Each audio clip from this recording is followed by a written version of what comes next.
Chapter 32. Flesh, Blood, and Bone. Harry felt his feet slam into the ground, his injured leg gave way, and he fell forward. His hand let go of the Triwizard Cup at last. He raised his head. "Where are we?" he said. Cedric shook his head. He got up, pulled Harry to his feet, and they looked around. They had left the Hogwarts grounds completely.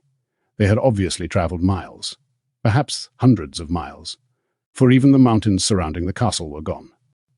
They were standing instead in a dark and overgrown graveyard. The black outline of a small church was visible beyond a large yew tree to their right. A hill rose above them to their left. Harry could just make out the outline of a fine old house on the hillside. Cedric looked down at the Triwizard Cup and then up at Harry. "Did anyone tell you the cup was a portkey?" he asked. "Nope," said Harry. He was looking around the graveyard. It was completely silent and slightly eerie. "Is this supposed to be part of the task?" "I dunno," said Cedric. He sounded slightly nervous.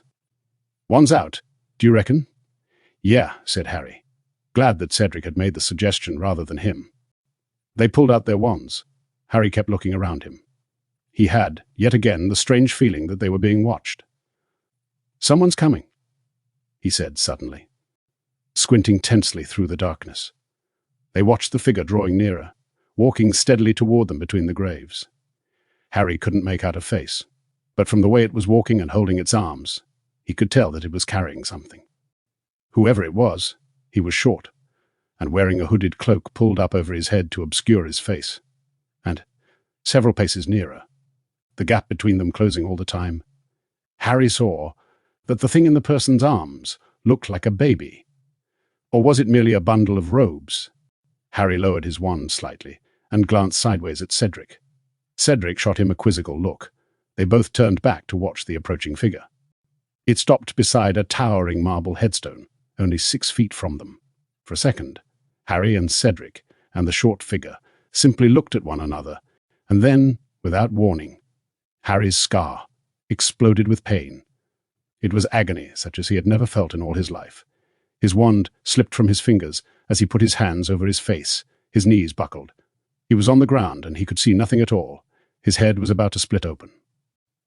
From far away, above his head, he heard a high, cold voice say, "Kill the Sparrow." A swishing noise and a second voice, which screeched the words to the night, "Avada Kedavra." A blast of green light blazed through Harry's eyelids, and he heard something heavy fall to the ground beside him. The pain in his scar reached such a pitch that he retched, and then it diminished, terrified of what he was about to see. He opened his stinging eyes. Cedric was lying spread-eagled on the ground beside him. He was dead. For a second that contained an eternity, Harry stared into Cedric's face, at his open grey eyes, blank and expressionless as the windows of a deserted house, at his half-open mouth, which looked slightly surprised.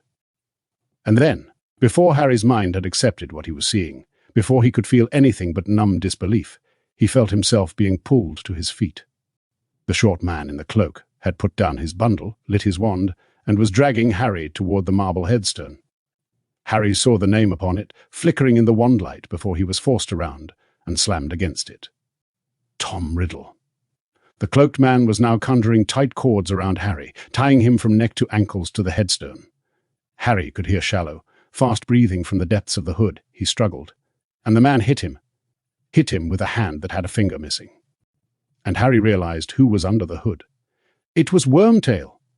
"You!" he gasped.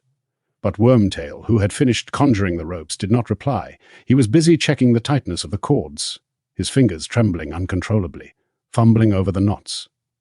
Once sure that Harry was bound so tightly to the headstone that he couldn't move an inch, Wormtail drew a length of some black material from the inside of his cloak and stuffed it roughly into Harry's mouth. Then, without a word, he turned from Harry and hurried away. Harry couldn't make a sound, nor could he see where Wormtail had gone. He couldn't turn his head to see beyond the headstone. He could see only what was right in front of him. Cedric's body was lying some 20 feet away. Some way beyond him, glinting in the starlight, lay the Triwizard Cup. Harry's wand was on the ground at Cedric's feet. The bundle of robes that Harry had thought was a baby was close by, at the foot of the grave. It seemed to be stirring fretfully. Harry watched it, and his scar seared with pain again. and he suddenly knew that he didn't want to see what was in those robes. He didn't want that bundle opened. He could hear noises at his feet. He looked down and saw a gigantic snake slithering through the grass, circling the headstone where he was tied. Wormtail's fast, wheezy breathing was growing louder again. It sounded as though he was forcing something heavy across the ground. Then he came back within Harry's range of vision, and Harry saw him pushing a stone cauldron to the foot of the grave. It was full of what seemed to be water. Harry could hear it slopping around, and it was larger than any cauldron Harry had ever used. A great stone belly large enough for a full-grown man to sit in.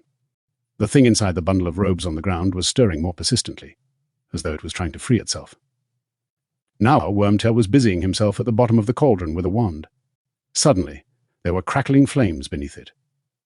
The large snake slithered away into the darkness. The liquid in the cauldron seemed to heat very fast. The surface began not only to bubble, but to send out fiery sparks, as though it were on fire.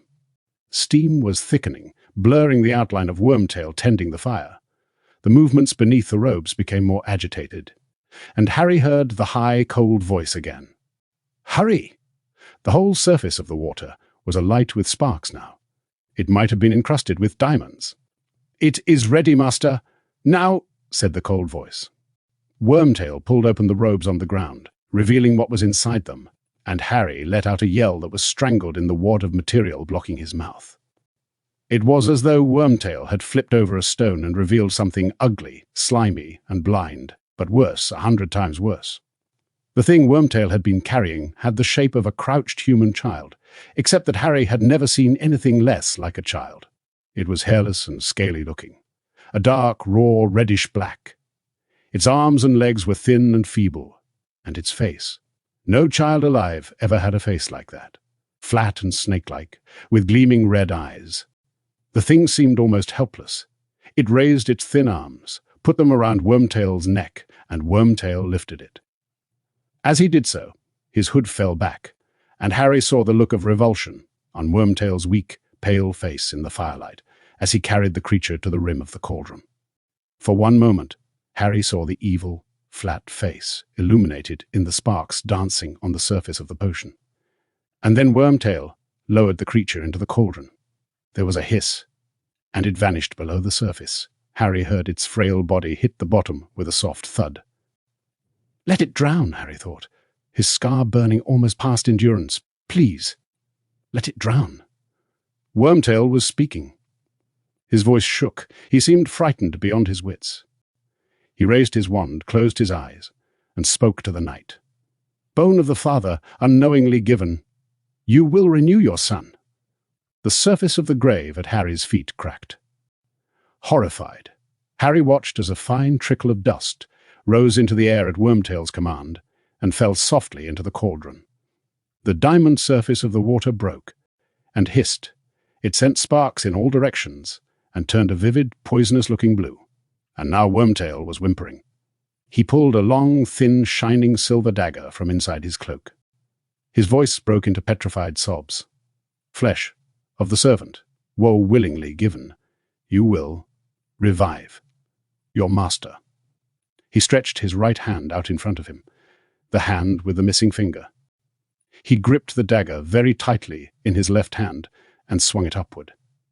Harry realized what Wormtail was about to do a second before it happened. He closed his eyes as tightly as he could, but he could not block the scream that pierced the night, that went through Harry, as though he had been stabbed with the dagger too. He heard something fall to the ground, heard Wormtail's anguished panting, then a sickening splash as something was dropped into the cauldron. Harry couldn't stand to look, but the potion had turned a burning red. The light of it shone through Harry's closed eyelids. Wormtail was gasping and moaning with agony. Not until Harry felt Wormtail's anguished breath on his face did he realize that Wormtail was right in front of him. Bee-blood of the enemy. Forcibly taken. You will resurrect your foe. Harry could do nothing to prevent it. He was tied too tightly. Squinting down, struggling hopelessly at the ropes binding him, he saw the shining silver dagger shaking in Wormtail's remaining hand. He felt its point penetrate the crook of his right arm and blood seeping down the sleeve of his torn robes. Wormtail, still panting with pain, fumbled in his pocket for a glass vial, and held it to Harry's cut, so that a dribble of blood fell into it. He staggered back to the cauldron with Harry's blood. He poured it inside. The liquid within turned instantly a blinding white. Wormtail, his job done, dropped to his knees beside the cauldron, then slumped sideways and lay on the ground, cradling the bleeding stump of his arm, gasping and sobbing. The cauldron was simmering, sending its diamond sparks in all directions, so blindingly bright that it turned all else to velvety blackness. Nothing happened. Let it have drowned, Harry thought. Let it have gone wrong. And then, suddenly, the sparks emanating from the cauldron were extinguished. A surge of white steam billowed thickly from the cauldron instead, obliterating everything in front of Harry, so that he couldn't see Wormtail or Cedric or anything but vapour hanging in the air. It's gone wrong, he thought. It's drowned. Please, please let it be dead. But then, through the mist in front of him, he saw, with an icy surge of terror, the dark outline of a man, tall and skeletally thin, rising slowly from inside the cauldron.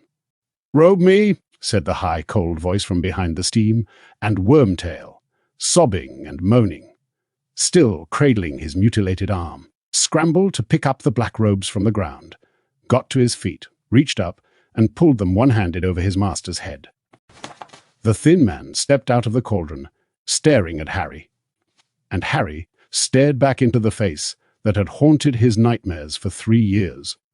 Whiter than a skull, with wide, livid scarlet eyes and a nose that was flat as a snake's, with slits for nostrils.